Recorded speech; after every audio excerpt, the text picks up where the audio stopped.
ഈ ദാരുണ സംഭവവുമായി ബന്ധപ്പെട്ട് വെഞ്ഞാറമൂട് പാങ്ങോട് പോലീസ് സ്റ്റേഷനിലായിട്ട് 3 കേസുകൾ രജിസ്റ്റർ ചെയ്തിട്ടുണ്ട്. ഇതിലെ പ്രതി പോലീസ് നിരീക്ഷണത്തിലെ തിരുവനന്തപുരം മെഡിക്കൽ കോളേജ് ആശുപത്രിയിലുണ്ട്. ബാക്കിയുള്ള കാര്യങ്ങളെല്ലാം വളരെ വിശദമായിട്ടുള്ള അന്വേഷണം നടന്നു വരികയാണ്. പ്രതി സംഭവത്തിന് ശേഷം നേരിട്ട് പോലീസ് സ്റ്റേഷനിൽ വന്ന് കീഴടങ്ങുകയായിരുന്നു. അല്ല, പ്രതിയുടെ മൊഴി നമ്മളങ്ങനെ കൃത്യമായിട്ട് എടുക്കാൻ സാധിച്ചിട്ടില്ല. കാരണം പ്രതി ആ സമയത്ത് പോയ്സൺ കഴിച്ചിരുന്നോ എന്ന് സംശയം ഉണ്ടായതുകൊണ്ട് അപ്പോൾ തന്നെ പ്രതിയെ ഹോസ്പിറ്റലൈസ് ചെയ്യായിരുന്നു.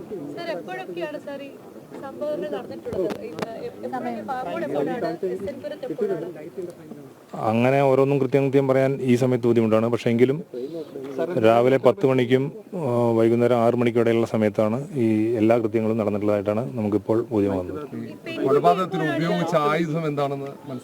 അത് മനസ്സിലായിട്ടുണ്ട്. ആയുധം നമുക്ക് മനസ്സിലായിട്ടുണ്ട്.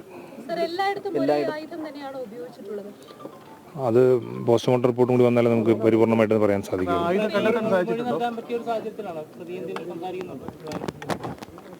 പ്രതി ഡോക്ടറെ കസ്റ്റഡിയിലായതുകൊണ്ട് നമുക്ക് അങ്ങനെ മൊഴി എടുക്കാൻ പറ്റാത്തൊരു സാഹചര്യത്തിലാണ്.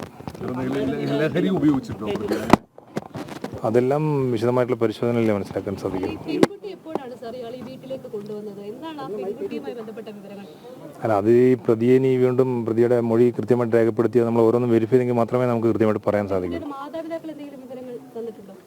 അല്ല, ആവക അന്വേഷണങ്ങൾ നടന്നു വരുന്നേ ഉള്ളൂ. ജസ്റ്റ് നമ്മൾ സാമ്പത്തിക ബുദ്ധിമുട്ട് അല്ല, ഈ ഫാമിലിയിൽ സാമ്പത്തികമായിട്ട് എന്തോ ബുദ്ധിമുട്ടുള്ള പ്രശ്നമുള്ളതായിട്ട് ഇങ്ങനെ സൂചനയുണ്ട്. അത് എത്രമാത്രം ശരിയാണെന്നുള്ളത് അറിയില്ല.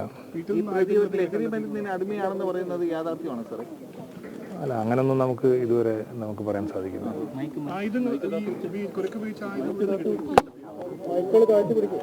ആയുധങ്ങൾ കാണുന്നുണ്ട്, അവിടെ സ്ഥലത്ത് കാണുന്നുണ്ട്. 5 പേരുടെ മരണം സ്ഥിരീകരിച്ചിട്ടുണ്ട്. ഒരാളും കൂടെ ഹോസ്പിറ്റലൈസ്.